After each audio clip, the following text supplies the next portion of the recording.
Eu sei, minha gente, eu tenho certeza que assim como eu, quem não mora no sítio deve estar morrendo de vontade de daqui para mais tarde ir para um sítio, ficar pertinho de uma fogueira, dançar quadrilha, dançar forró, comer um churrasquinho, aquele monte de comida feita de milho, dá um cheiro num cangote.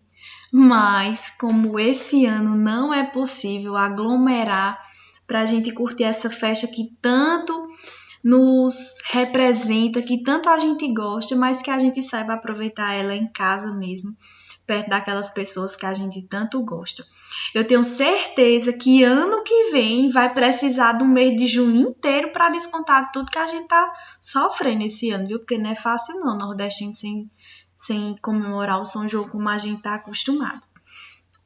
Então, para a nossa aula de hoje, vocês perceberam que na nossa aula anterior nós tínhamos finalizado todos os capítulos do bimestre, com êxito, espero. Então, para retomar esses capítulos, até nós iniciarmos o novo bimestre, eu vou trazendo nas nossas aulas retomadas com correções, certo? No caso hoje, a gente vai retomar o capítulo que vai estar na nossa avaliação de hoje, que é o 29, Sistema Financeiro Globalizado, Fluxo de Capitais. Eu selecionei aquelas questões que englobam-se justamente no sumário das duas aulas que eu utilizei para explicar esse conteúdo, a aula 1 e a aula 2. E vamos começar aí por a página antes da hora de estudo, eita, acho que é 42, mas enfim, lá no Organize as Ideias, que já é no finalzinho do capítulo. Tem um mapa conceitual, que a gente também chama de mapa mental, e é maravilhoso trabalhar com isso, porque de maneira esquematizada e resumida, a gente arremata o capítulo todinho.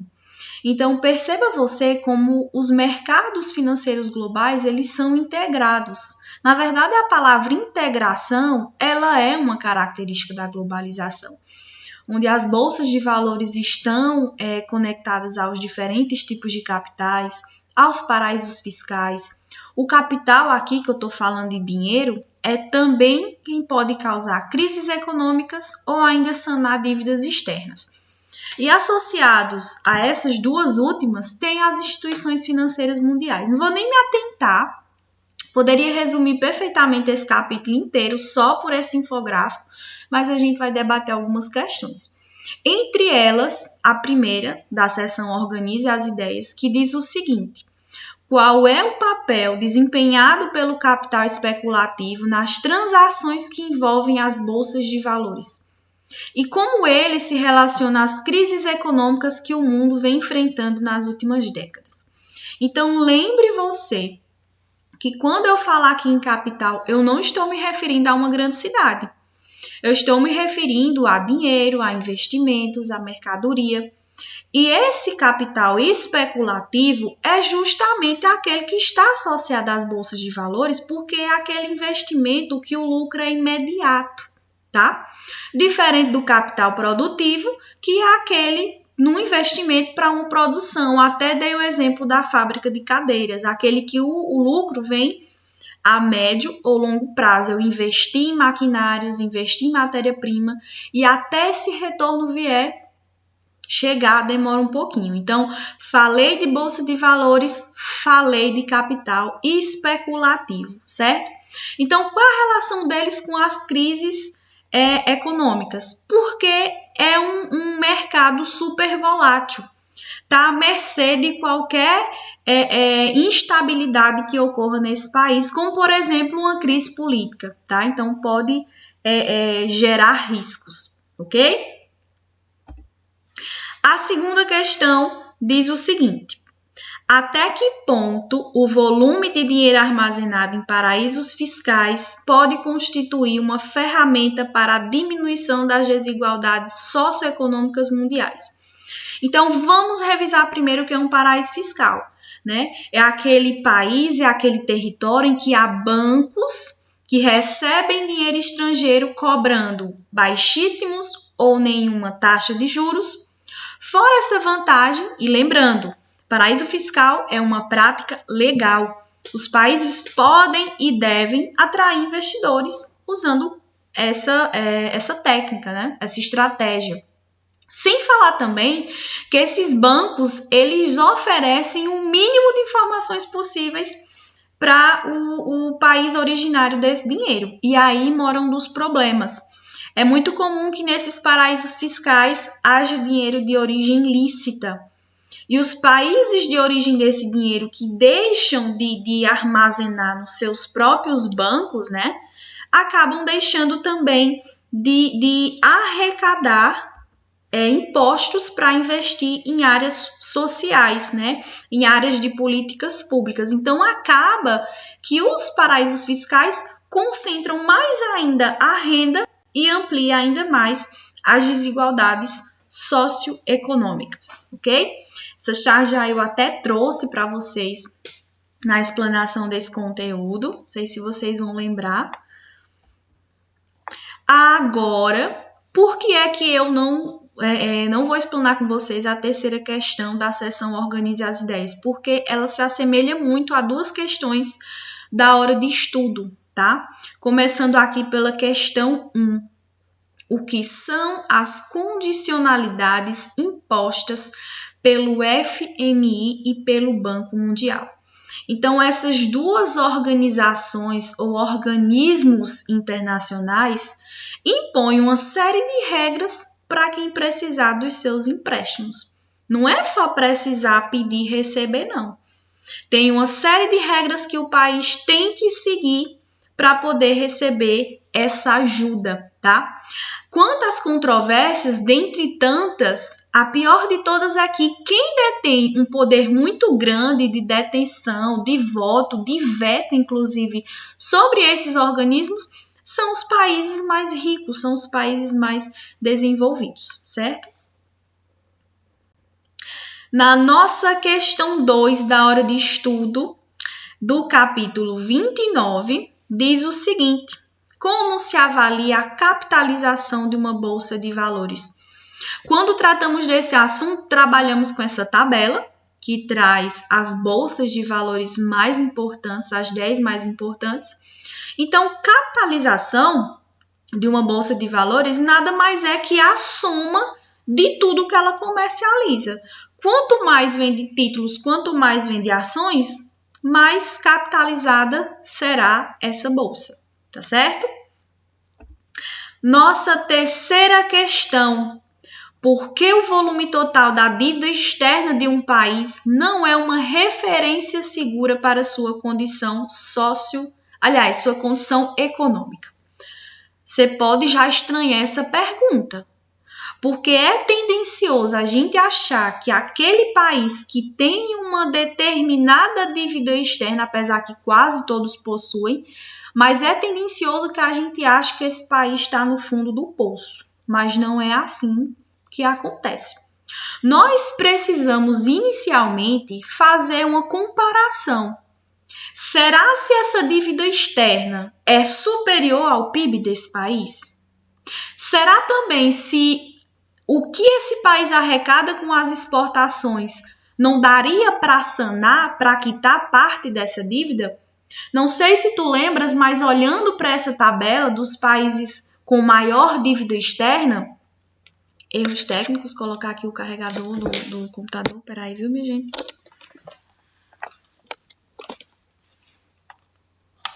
Falha nossa. Mas, enfim, olhando para essa tabela, nós temos os países com as maiores dívidas externas. E, pasmem ou não, os Estados Unidos está no topo. Então, a potência mundial, o país mais rico do mundo, está no primeiro lugar. Só que tem um porém. A dívida externa desse país não é superior ao seu PIB, certo? Diferentemente, por exemplo, de alguns países pobres, como alguns países do continente africano, onde a dívida externa supera muitas vezes 10 vezes mais o seu PIB, tá certo? Então, é necessário avaliar essas duas coisas, se a dívida é maior que o PIB, como também quanto esse país apura com as suas exportações. Nossa próxima questão, a quarta questão, tem um textinho aqui falando de dados do Fundo Monetário de 2013 e 2014 para os países do BRICS, né? E diz o seguinte: o Fundo Monetário Internacional, FMI, manteve a projeção de crescimento do Brasil em 2013, mas reduziu a de 2014.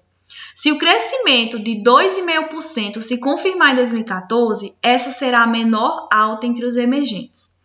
Apesar de a projeção ter sido cortada, a Índia deve crescer 5,1% em 2014 e 3,8% em 2013. As projeções para o PIB da China também foram reduzidas, e o documento diz que o país asiático terá nos próximos anos um ritmo menos intenso de crescimento do que vinha registrando. Em 2013, a previsão de crescimento da economia baixou 7,8% para 7,6%. No ano que vem, foi reduzida de 7,7% para 7,3%. No caso da Rússia, o PIB deve crescer 3% em 2014 e 1,5% em 2013. O documento ainda calcula uma alta de 2,9% da economia da África do Sul em 2014 e de 2% em 2013. Os países emergentes, ressalta o FMI, estão registrando crescimento menor e devem contribuir menos com o avanço do PIB mundial neste ano e nos próximos anos. As taxas de expansão desses mercados estão em torno de 3 pontos percentuais abaixo do que era em 2010, com Brasil, Índia e China respondendo por 2/3 do declínio. No caso do Brasil e Índia, o relatório destaca que parte da desaceleração se deve a uma estrutura insuficiente que limita uma maior expansão da atividade, além de questões regulatórias.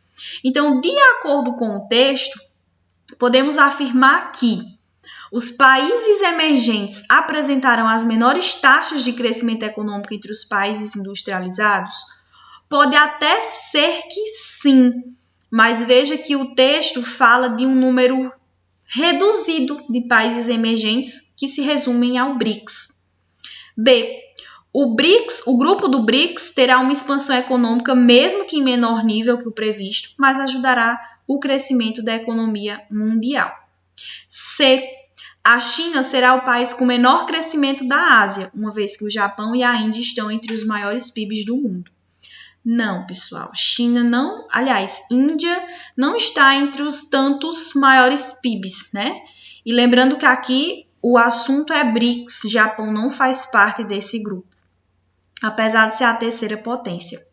A infraestrutura é a principal responsável pela crise econômica vivenciada pelos países do bloco do BRICS. Não apenas. Aqui vai nos restar, trouxe até uma charge, né? Que retrata bem aí o declínio, um tanto quanto de queda desses países que compõem o BRICS.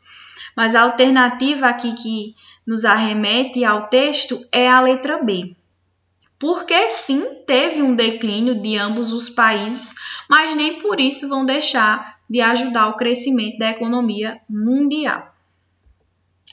A nossa quinta questão, lá do Cefet de Minas Gerais, fala sobre: nos Estados Unidos, o endividamento médio das famílias cresceu algo em torno de 22% nos últimos 8 anos, tempos de uma prosperidade que parecia não ter precedente.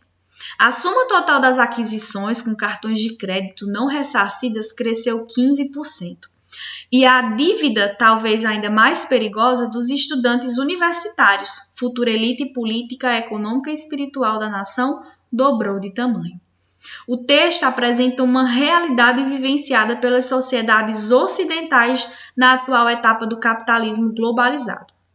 Nesse contexto, a probabilidade de ocorrência de crises econômicas tem se ampliado a restrição dos empréstimos à população de maior poder aquisitivo que amplia as desigualdades sociais.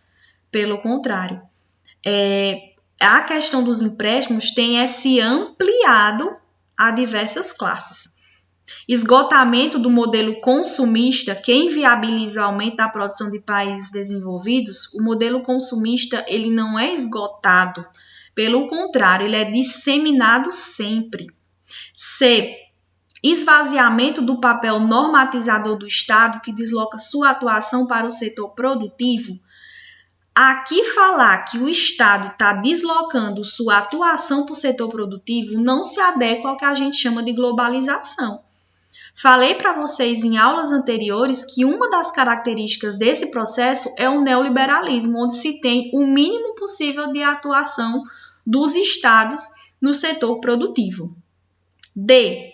Enfraquecimento das agências bancárias que financiam as políticas públicas nos países centrais. Ou, que inclusive é nossa resposta correta, utilização do capital especulativo, que fragiliza a economia interna de regiões em desenvolvimento. Veja que o texto fala de crise, fala de endividamento. E a alternativa correta fala de capital especulativo.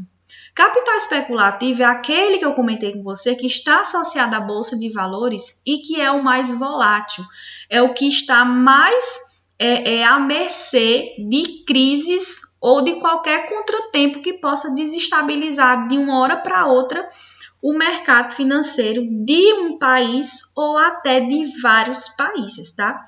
Então, falei de crise, assim eu lembro logo desse capital específico que é o especulativo. Ele está muito mais à mercê de qualquer contratempo na economia, podendo gerar uma crise econômica. Nossa sexta questão, lá da Unicamp, diz o seguinte. Octávio Lane, em seu livro A Sociedade Global, assim se refere a certos tipos de organizações internacionais. Essas organizações e agências internacionais dedicadas a sanear, orientar e dinamizar as economias nacionais e a economia internacional nascem da crescente convicção de que os sistemas econômicos nacionais e internacionais não são autorreguláveis. Então, a letra A pede que a gente dê 2 exemplos dessas organizações. Quando falo em organizações internacionais, automaticamente eu lembro dessas duas, né? Criadas nas proximidades do fim da Segunda Guerra Mundial, que é o FMI e o Banco Mundial. Letra B. Explique como elas interferem nas políticas econômicas e sociais do Brasil.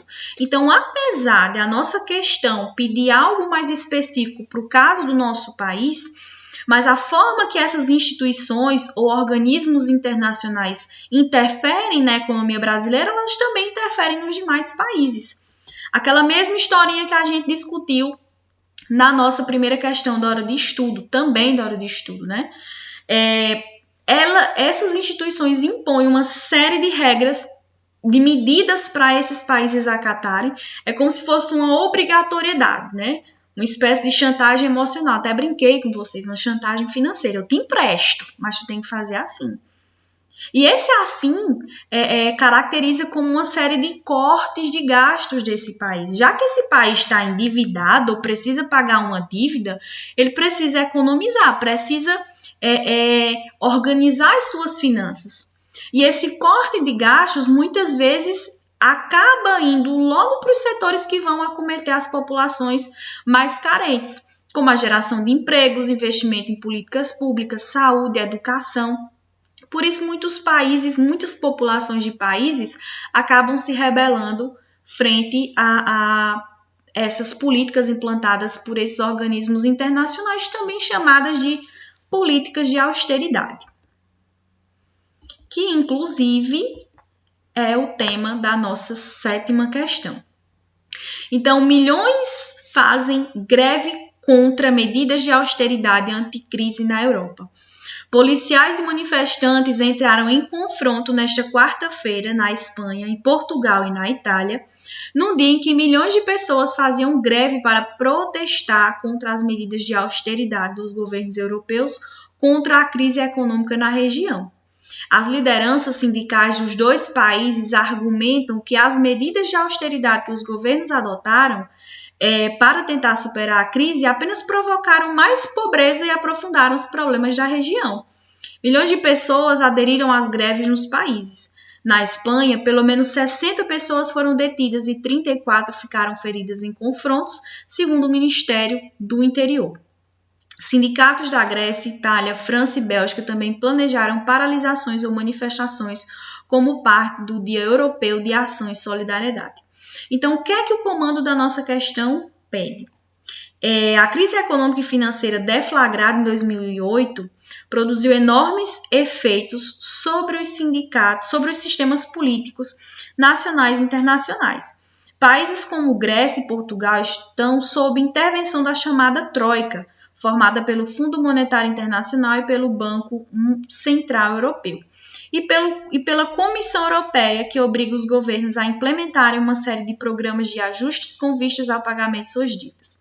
Dentre as medidas arroladas, assinale que não corresponde às políticas adotadas atualmente pelos governos europeus para aplacar a crise econômica e diminuir o déficit público. Vote, minha gente, que questão grande. Mas, enfim, uma coisa que costuma ser casca de banana nas questões, né? Veja que o comando principal da questão pede que você assinale aquilo que está errado, né?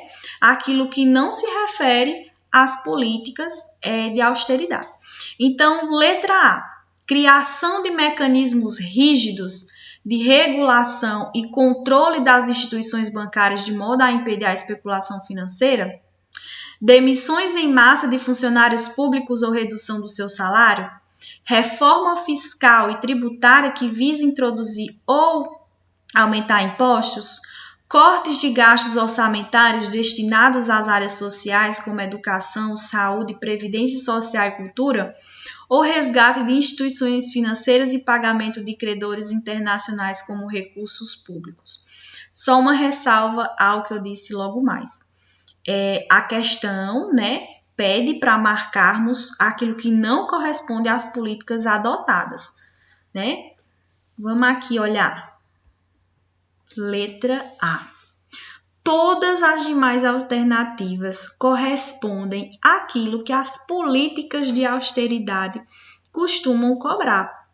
Desemprego, cobrar por conta das demissões, né? Então, acaba gerando desemprego, uma reforma fiscal e tributária, cortar gastos e resgatar instituições financeiras a fim de pagar os seus credores. Nossa última questão fala aqui sobre uma crise econômica e eu trouxe algumas charges para a gente conversar sobre elas. Então, vamos primeiro para o texto da questão. Desde meados de setembro, a crise econômica deflagrada pela situação do mercado imobiliário se transformou no principal assunto dos noticiários de todos os veículos de comunicação. O pânico que se espalhou no mercado financeiro, em especial nas bolsas de valores, rapidamente contaminou a imprensa e alguns analistas econômicos que, na tentativa de explicar como o exemplo que está acontecendo no mundo hoje, recorreram à quebra da Bolsa de Valores de Nova York em 29 e à Grande Depressão subsequente. Diante de uma situação surpreendente e inusitada, diante das incertezas por ela colocadas, é compreensível que se recorra a um fato semelhante já conhecido, como forma de tentar estabelecer parâmetros e atribuir uma dimensão mais precisa àquilo que está ocorrendo. Então, bem de propósito, como o texto central da oitava questão da nossa hora de estudo faz uma comparação entre as crises, eu trouxe essa charge.